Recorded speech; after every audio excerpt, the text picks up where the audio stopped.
Hoy, kaila ba ka nilusyutan? Siya ang isa sa pinakadato sa Pilipinas. Pero giunsa nilusyutan nga maabot na siya nga situation sa iyang kinabuhi. Kana ang sulod sa atong vlog karong adlaw. Si Lusyutan gipanganak na siya dito sa China, sa Fujian, China. Katong July 17, 1934. So siya ug iyang papa gikan sa China niani diri sa Pilipinas, nag-migrate sila. So kani si Lusyutan, siya ang pinakamagulang sa tanan nila nga magsuon kay walo man sila kabuok. So bata pa si Lusyutan, grabe na niya og paningkamot og trabaho para lang maka-eskwela. Kay siya pod ang nagtabang para mapa-eskwela, mapakaon, tabang pod og padako sa iyahang mga manghod. Kay daghan kay sila kay walo man sila kabuok. Tumato grabe paningkamot ni Lusyutan para lang maka-eskwela dito sa Far Eastern University sa Manila sa FEU. Iyang course ato is Chemical Engineering. Pero wala niya nahuman tungod lagi sa kalisod. Ug nag-focus na lang sa pagtrabaho para lang naay matabang sa iyahang pamilya. Labi na sa iyang mga manghod. Tumato nang-apply siya ng trabaho sa isip usa ka janitor. Yes, nahimong janitor si Lusyutan sa unang panahon. Dito sa usa ka tobacco company sa Manila. Janitor siya pero kugihan gihapon kaayo siya, no? Ug kana siya nakita sa iyahang amo. Motong na-promote siya. Ug hantod sa pipila ng mga higayon is himo na pud siya dealer sa tabako. Taas-taas yung experience dito sa iyang gitrabahuan o dito sa tobacco company. So mao na siya dito nakakatuon na siya unsay mga pamagi, unsay mga style, mga technique, mga diskarte sa pagpadagan og ingato nga negosyo. So mao to nagtukod pud siya og kaugalingon katong 1966. So mao to gitawag nga pinakauna niya nga negosyo, ang Fortune Tobacco Corporation.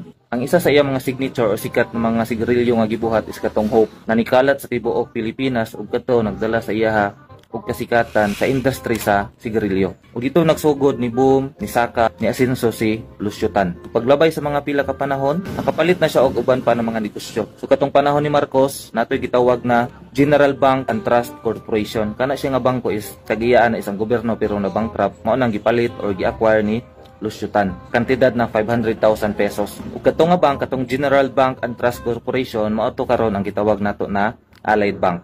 So sa paglabay sa pila ka panahon, niasenso pa jud si Lusyutan og nakapalit og uban pa na mga negosyo. Nag-venture pud siya sa uban na mga negosyo. So mao to iyang gipalit or gi-acquire ang gitawag nga PAL or Philippine Airlines, ang flag carrier sa Philippines bitaw. Nag-venture pud si Lusyutan sa mga imnono na mga produkto, no? Kanang gitawag nga Asia Brewery Corporation, water and liquor ihapod na. So ang sulod ana is kanang mga sikat karon bitaw kanang Absolute Water, ng Summit, Tanduay Ice, Cobra, Tiger Beer, Colt 45, no manay under sa Asia Brewery ni Lusyutan. Naapod siya Micro Asia Corporation. Allied Bank ihapod na. Ug sa una struggle biya si Lusyutan sa kitawag na education kay niundang siya tungod sa giuna niya ang pagpanarbaho. Mao nang katong ni-asenso siya, nagbuhat siya eskwelahan. Siya ang tagiya ang gitawag karon nga University of the East. So napod siya mga bangko, no, katong gitawag na Allied Bank, kana pong PNB or Philippine National Bank ihapod na.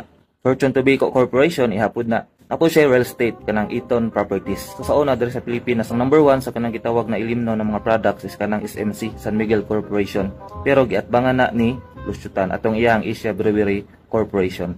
So si Lusyutan dako jud pagtan-aw jud pud sa education, no. Kay sa una naglisod siya og eskwela, manang karon na siya mission o naa siya mga gipangbuhat na magpadala og mga estudyante dito sa China. 1,000 ka mga students every year yang ginapadala sa China para dito makakatuon Chinese language, Chinese history o Chinese culture. Napoy foundation si Lusyutan. Kanang gitawag na FUSE, FUSE. Usam nang FUSE, Foundation for Upgrading Standard Education. Ang goal ang foundation is para makatukod og daghan pa nga mga eskwelahan. Sa atong nakita, no, dako kayo sugma si Lusyutan sa kanang gitawag na education, no. Sa pag na sila ng mga businesses, wag gyapon niya kalimti o gikalimtan ang education nga aspect diri sa Pilipinas. So di ta matingala si Lusyutan isa sa mga pinakadato sa Pilipinas. So unsay lesson na atong makuha kang Lusyutan sa iyang istorya sa kinabuhi? Number 1 is dapat competitive jud ta. Bisa iyang istorya dapat masukol jud, no, sa tama pud nga pamaagi. Pareha to yung gibuhat sa SMC. Yang giatbangan ang SMC sa una para maundang ang gitawag na monopoly. Sa una luoy kayo ang mga customer mupalit og mga ilimnon maganto sa kamahal sa presyo kay ang namaligya o saraman walay ka kompetensya, pero kato giatbangan ni Lusyutan. Second lesson is dapat i-grab nato ang mga opportunity na moabot sa tuwa. May mo abri nga bintana, may mo abri nga pultahan, mga opportunity ato na siyang i-grab, magkamay man siya or madako, e diha maka-learn ta along the way ug magamit nato sa unahan sa atong journey diri sa kalibutan. So saludo ta kang Lusyutan, sa kakugihan nga negosyante. Sige maroto, hantod sa sunod. Bye. Follow for more.